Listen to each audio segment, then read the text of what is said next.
ही गोष्ट आहे western in हॉटेल्सची. Western in हॉटेल्सची एक ब्रांच मुंबईत सुद्धा सुरू झाली होती. त्या ब्रांचचा मॅनेजरचं नाव होतं दिलीप. दिलीप खूप खडूस होता. हे काय कथा, तुला आज सुद्धा 2 मिनिट उशीर झालाय? ते सर, मी माझी बस मिस झाली होती. रोजच कारण सांगत जाऊ नकोस. सर, पण मी पहिल्यांदाच लेट आले आहे. अच्छा, आता तू ह्या गोष्टीवर सुद्धा आपल्या सिनियरशी वाद घालशील? नाही सर, सॉरी सर.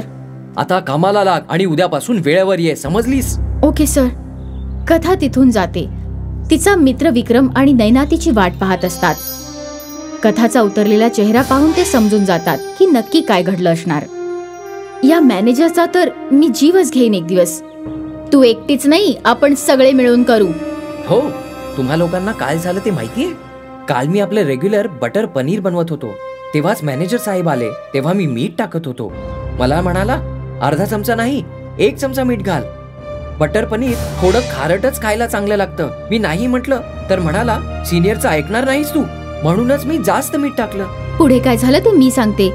मीच बटर पनीर घेऊन सर्व्ह करायला गेले होते, तेव्हा गेस्टनी चव घेतली आणि ते ओरडायला लागले. असं कोणी बटर पनीर बनवतं का? किती जास्त मीठ आहे. जेवण बनवता येत नाही आणि एवढं मोठं हॉटेल उघडून ठेवलंय. त्याच वेळी मॅनेजर दिलीप धावतच त्यांच्या जवळ आला. सॉरी सर, कदाचित आमच्या शेफ कडून काही चूक झाली असावी. ते काय आहे ना, तो आता नवीन आलाय. मला त्या मॅनेजरचा इतका राग आला होता सांगू. खरोखर हा नवीन मॅनेजर म्हणजे ना डोक्याला ताप आहे. समजतच नाही मला, हा स्वतःला काय समजतो. एवढी कसली मिजास आहे त्याला. तो परदेशातून हॉटेल मॅनेजमेंटची डिग्री घेऊन आलाय ना, म्हणूनच असेल मिजास. काहीही, हॉटेल मॅनेजमेंट केलंय तर मला जेवण बनवायला का शिकवतोय? माझा तर जेवण बनवण्याचा एक्सपिरियन्स सुद्धा याच्या करिअर पेक्षा जास्त आहे. तेव्हाच बाहेरून मॅनेजर हाक मारू लागतो. अरे नाही ना, कथा, कुठे आहात तुम्ही लोक? हा कसा टेबल सेट केलाय? सुरू उजव्या बाजूने करायची आणि डाव्या बाजूला चमचे हवेत.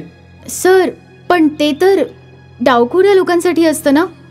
Don't try to teach me Katha, I am better qualified. Sorry sir.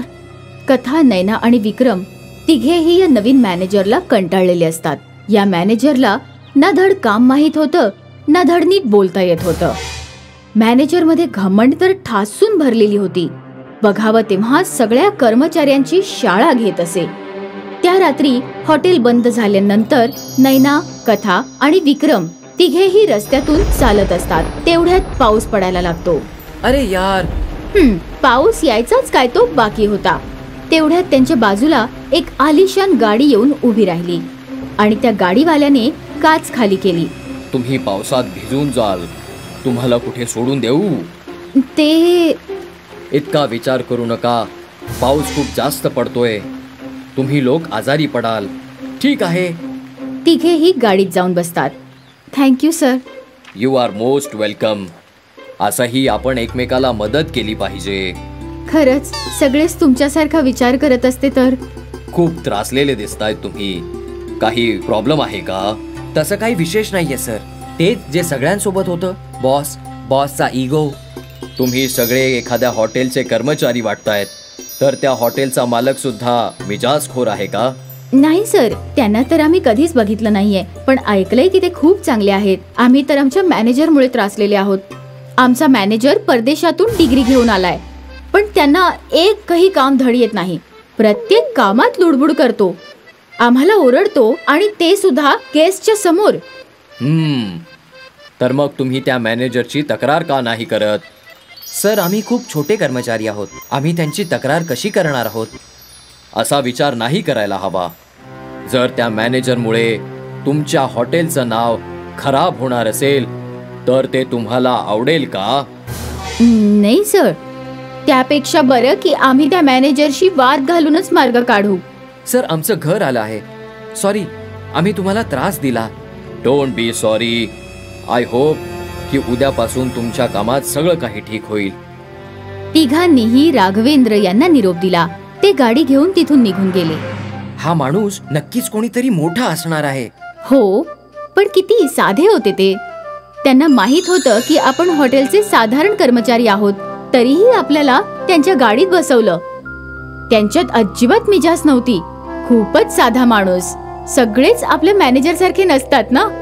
तिघेही आपापल्या घरी जातात.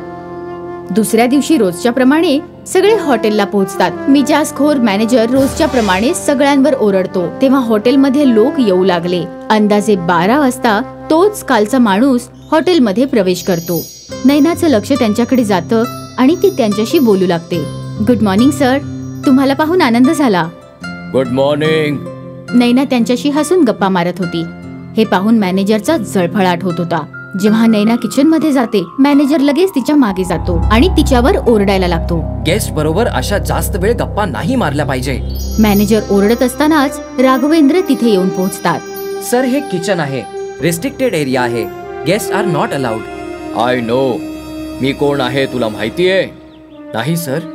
मी रघुवेंद्र सिंग आहे, या हॉटेलचा मालक. And you are fired. Sir, पण माझी चूक काय आहे?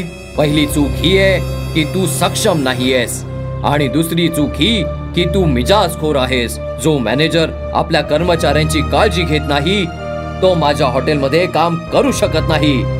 Do you understand? नैना, कथा आणि विक्रम तिघांनाही धक्का बसतो. त्यांना जराशी सुद्धा कल्पना नव्हती की ते आपल्याच हॉटेलच्या मालकाला काल भेटले होते. ते सर. तुम्हाला अपराधी वाटून घेण्याची काहीही गरज नाही.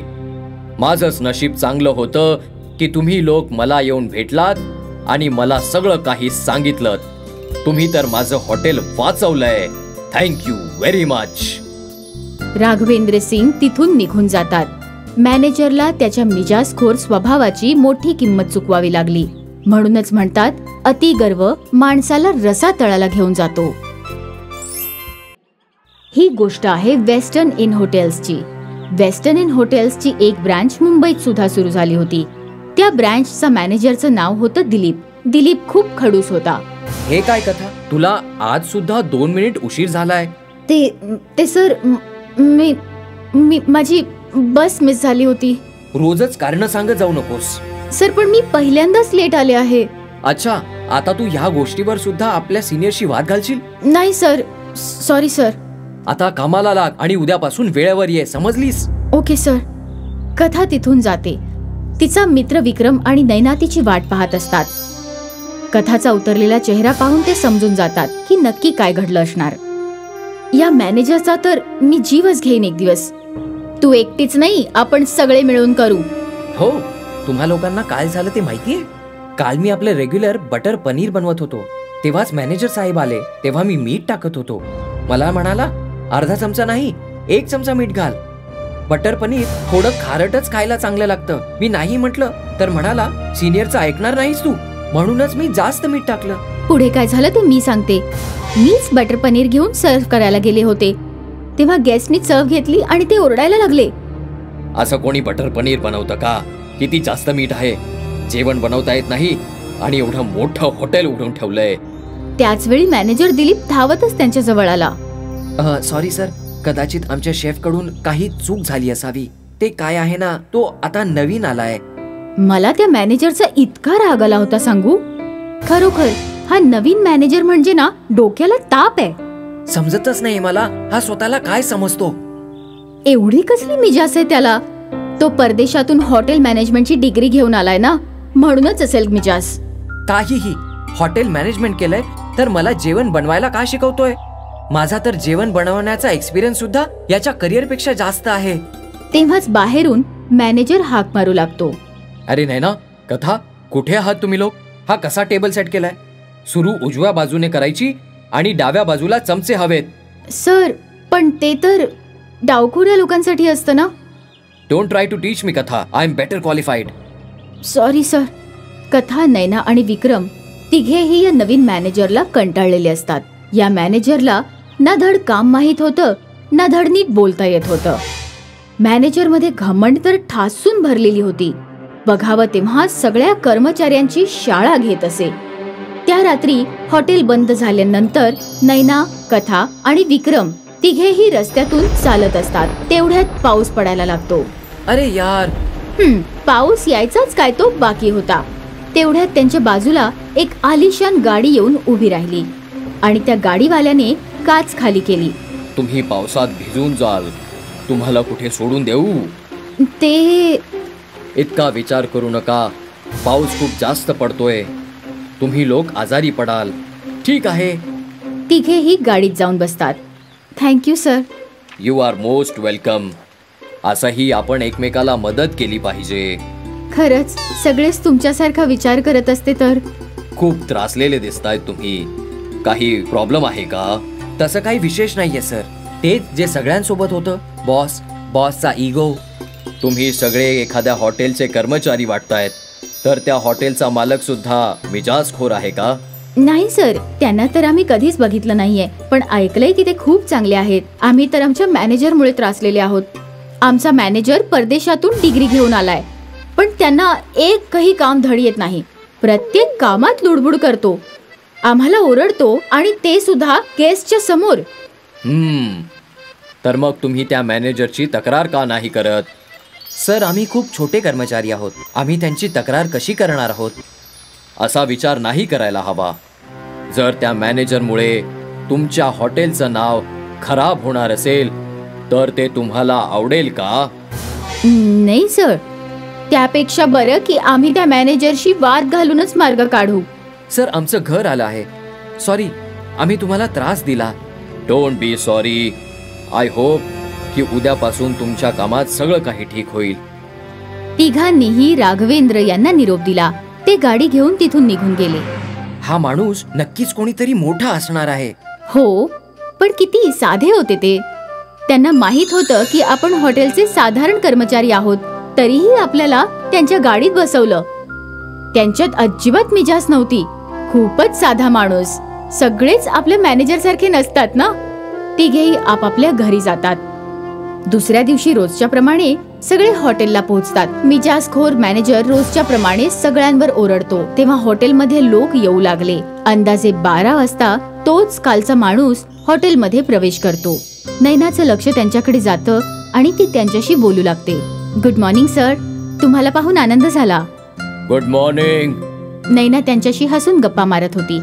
हे पाहून मॅनेजरचा जळफळाट होत होता. जेव्हा नैना किचन मध्ये जाते, मॅनेजर लगेच तिच्या मागे जातो आणि तिच्यावर ओरडायला लागतो. गेस्ट बरोबर अशा जास्त वेळ गप्पा नाही मारल्या पाहिजे. मॅनेजर ओरडत असतानाच राघवेंद्र तिथे येऊन पोहोचतात. सर, हे किचन आहे. रिस्ट्रिक्टेड एरिया आहे. Guest are not allowed. I know. मी कोण आहे तुला माहितीये? नाही सर. मी रघुवेंद्र सिंग आहे, या हॉटेलचा मालक. And you are fired. Sir, पण माझी चूक काय आहे?